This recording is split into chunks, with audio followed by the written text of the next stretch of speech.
It's winter. It's the middle of winter. Okay, this is a little crazy. I got a hood. I got 2 coats on. But I gotta be outside all day. You know what I mean? I'm back.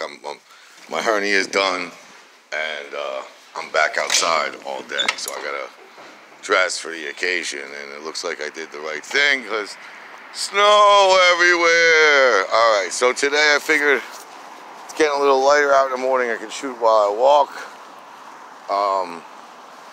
And I wanted to bring you. There's only 6 on this list. But a list of pharaohs that you should know. Okay, like these are like I realize not everybody's gonna have the same capacity of history as I do, but I do want to bring you up to snuff. You know what I'm saying? Like you don't have to know. Like I know something like 78 different pharaohs. I know I can tell you about them. Like I'm asking that you at least get 6 in your noggin. All right, and let's start off. We're gonna go from oldest to newest in that order. So number 6. All right, this could actually be 4 different people. The name of this pharaoh could be Aha, could be Menace, could be the Scorpion King, or could be Narmer, or could be any combination. That might be 2 of those people. It might be 1 of those people. They might be a grandfather, father, son combination. Like they might actually be 4 different guys. But the first king that we know of is described as the Scorpion King, but he's also has the name Aha. And then he also there's another thing called the Narmer palette. His name is Narmer, the first pharaoh, the guy who unites Upper and Lower Egypt. And don't get it twisted, Upper Egypt is in the south, it's higher elevated. Lower Egypt is in the north. It's like it's like where the river kind of is at the low point and it meets the sea. All right, so that's the first one. And if you've ever seen the Scorpion King, the movie, I doubt that he looked anything like The Rock, because I don't think humans could get that diesel and jacked back then. But I do think the actual Scorpion King was a big menacing guy. All right, enough said about the Scorpion King. The next king you should know. Now, you should actually know Djoser, D-J-O-S-E-R. He had the Step Pyramid built, which was the first big pyramid. He was the 3rd dynasty. You really should know Snefru. He was the father of the pyramid builders. But I want you to at least know Cheops slash Khufu. Cheops is the Greek name. Khufu is the Egyptian name for the guy who built. He's the first pharaoh of the 4th dynasty. The 4th dynasty was the pyramid builders. Well, I don't think he was the first pharaoh of it. I think Snefru was, but Snefru was like the founder, the father of the pyramid builders, and then his sons actually and grandsons built the actual Great Pyramids. He didn't build them himself. But Khufu's pyramid is the biggest, it's the greatest. So you should know that. And all these names I'm giving to you, whether they're pharaohs you should know or the names I'm just mentioning, all of them you're gonna see shows on. So, morning, how you doing, brother? All right, number 3 on the list. Now those 2 are the Old Kingdom, and now we're done with the Old Kingdom. I know pretty much about the Old Kingdom. I don't know shit about the Middle Kingdom. This is the only ruler from the Middle Kingdom.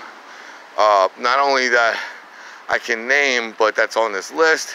And it's a female, it's Hatshepsut. God what? God bless you? Yes, it does sound like I'm sneezing, but no, the name of this pharaoh is Hatshepsut. She was supposed to be a queen regent dowager, like her husband died while he was pharaoh. Her son was supposed to be pharaoh, but she was kind of running shit the whole time anyway. And so she just took the controls herself. Her son was real young when her husband died. And she just took the reins of Egypt herself. and she kind of led Egypt into a golden age. There wasn't a lot of war. There wasn't a lot of like Egypt kind of was in a good spot. Like everything was good money under the reign of Hatshepsut. And she did a lot of she did some monumental trading and building. She left a really awesome temple for herself, and she opened up trade with the Somalians and the Nubians. So you should know Hatshepsut. And again, she was the most dominant female. Cleopatra was a female pharaoh, but females really didn't get to be pharaoh. Somehow, Cleopatra swindled her way on up top with the Romans. That doesn't normally happen. She was late in the game. Hatshepsut legit became a pharaoh. She even wore a fake beard. All right, so and she's the only one from the Middle Kingdom. The next pharaoh you should know, you really should know his father. His father's name is Akhenaten. He was the heretic father. You really should know his mother. His mother's name was Nefertiti. Her name means the beautiful one has come, and you've probably seen her bust. There's a very famous bust of her. You've probably seen her face already, Nefertiti. But you certainly know his name, and it's King Tut. It's not that I doubt that you know King Tut, but I want you to understand, I've already done a show on King Tut. King Tut was a minor king. He was not powerful. He didn't do shit. All he was a figurehead. He was a little boy. His dad fucked everything up because his dad took Egypt from many gods into being one god, and the Egyptians didn't like that. And they rebelled, overthrew him, and he was murdered while he was the pharaoh. So then King Tut became king when he was 8 years old, and all his fucking court advisors and the people around him ran the country, and they ran it. They got rid of all the shit that his father did, and they kind of he was like a puppet. They made him do what he was told, and he was murdered eventually when he was a teenager, maybe 10 years later. So the reason that Tut is famous is because he was so insignificant that everyone forgot where his tomb was until the modern era. It got lost in the shuffle somehow, and that was the only tomb. King Tut's tomb is the only tomb that did not get robbed in antiquity. All that shit, all that gold, all that treasure they put out there, that shit got robbed by the people who built it every time. Somehow Tut, because he got murdered, and it was this big shuffle, and it was a quick throw everything under the rug, and the people in power were trying to be all hush hush about the fact they murdered this little kid that was king. Somehow his where they buried him and all the treasure, it just was an afterthought somehow, and it got forgotten about, and it just sat there in between all these other, all this other traffic, all these people walking by for thousands of years, didn't realize it was sitting right there. So when you see, and what they found in King Tut's treasure is the biggest amount of gold ever found on Earth. That's the biggest treasure ever. And he was an insignificant king. Imagine if they would have found a real, one of the other kings I'm talking about who were important. Holy smokes.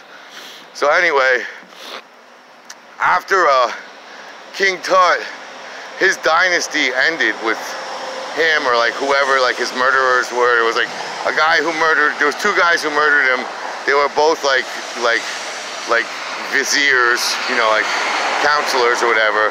And then one of the guys murdered the other guy, and first one was Pharaoh, and then the other guy murdered him, and he became Pharaoh. And there was just unrest for a while. But then a guy from the army kind of solidified all the bullshit and took control, and his name was Ramses I. He wasn't that, he was pretty good king, and he had a son who was even better, whose name was Seti I.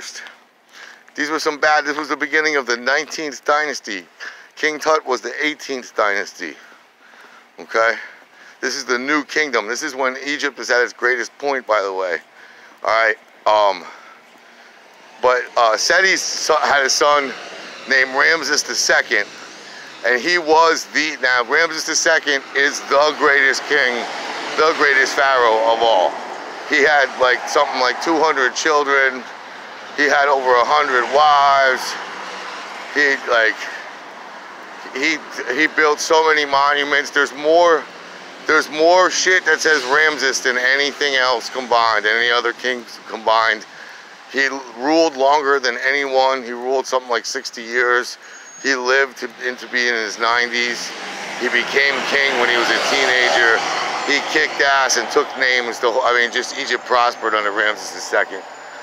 And I mean, there went on to be 19 more kings named Ramses. The one you gotta know is Ramses II. All right. So he's the new kingdom. And pretty much for the rest of the new kingdom, it's a lot of people named Ramses. And then, you know, that's when that was the end. After that, after a couple hundred years later, there was just a steady fall, the decline into nothing for Egypt. They would get sacked by first by the Nubians, then the Persians, then the Greeks, then the Romans. It was just over and over. Everyone kept beating their ass. The Assyrians, the Babylonians, everyone just kept sacking poor Egypt. Towards the end, the last ruler, the last dynasty was the 30th dynasty. And that happened during the 1st century AD. And by this time, the Ptolemaic Greeks had been running it for 300 years. I did a show on this the other week. It's Cleopatra. Cleopatra is the last pharaoh. She's the other pharaoh that it's good to know about her. But what you got to know about her, she was a young girl when she became pharaoh. She shouldn't have been pharaoh. She shystered her way. Her brother should have been pharaoh, and she should have been his queen. And she had him murdered by Caesar. But like, Cleopatra was mad dope, man. She was a dope queen. She was like democratic. She was by the people, for the people. She was, you know, she learned their language. She like practiced their religion. She was pretty dope. And I mean, hey, she had Caesar's baby and she had Mark Antony's baby. She liked white boys. Well, she was a Greek, so she liked Roman boys. I guess it was her passion. She liked them Italian boys that smell like fucking olive oil or whatever. But anyway, that's the top 6 pharaohs you should know. It's Monday. It's snowy. It's the middle of winter, but we're surviving anyway. We're gonna live through another winter, and we're gonna be all right. And spring's gonna come, and then summer. And after summer, then there's fall. Everything is everything and nothing at all. Peace.